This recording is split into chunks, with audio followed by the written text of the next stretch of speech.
Erta tong. Ish vaqti boshlanishiga esa bir necha daqiqalar qoldi, ammo yurtdoshlarimizning og'irni yengil, uzoqni yaqin qilishni maqsad qilganlar allaqachon ish boshida. Xususan Farg'ona viloyatidagi 300 ga yaqin kadastr xodimlari xatlov jarayonlarini allaqachon boshlab yuborishgan.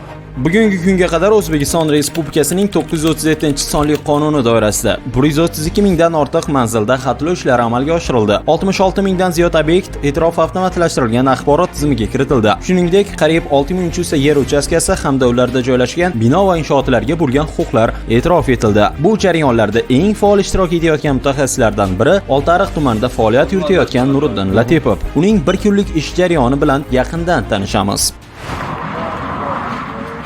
Qariyb 9 yildan buyon ushbu sohada faoliyat yuritib kelayotgan Nuriddin Latipov halol mehnati bilan el ishonchini qozongan. U o'z kasbini tanlaganidan mamnun. Yurtdoshlarimizga qanchalar miqdorda bir foydamiz tegayotganidan xursandman.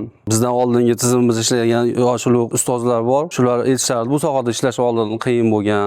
Mana endi hozir imkoniyatlar yaxshi yaratilgan, texnikalar yaratilgan, shijoat bilan ishlaydigan vaqt keldi. Kadastr xodimlari uyimizga kelib chaqirib, shunaqa kadastr hujjat qilamiz deyishyapti.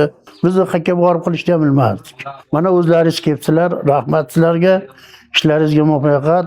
Hududlarda xatlov jarayonlarini o'z vaqtida va sifatli amalga oshirish kadastr xodimlarining oliy burchi, ammo bu yo'l doimo ham oson kechmaydi. Ayrim hollarda turli to'siq va muammolarga ham duch kelinadi.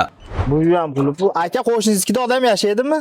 Bular bu yerda yashamaydi. Telefon nomerlari-chi aka? Telefon nomerlarini topisham qiyin.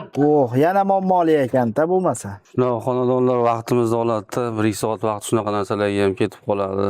Belgilangan rejalar ortig'i bilan bajarilgandan so'ng navbatdagi muhim bosqich ma'lumotlarni elektron tizimga yuklash jarayonlari boshlanadi. Biz sizga kadastr xodimining bir kunlik mehnatidan faqatgina kichik bir lavhani taqdim etdik. Aslida esa ularning kundalik faoliyati bundan ancha keng, mas'uliyatli va sharaflidir.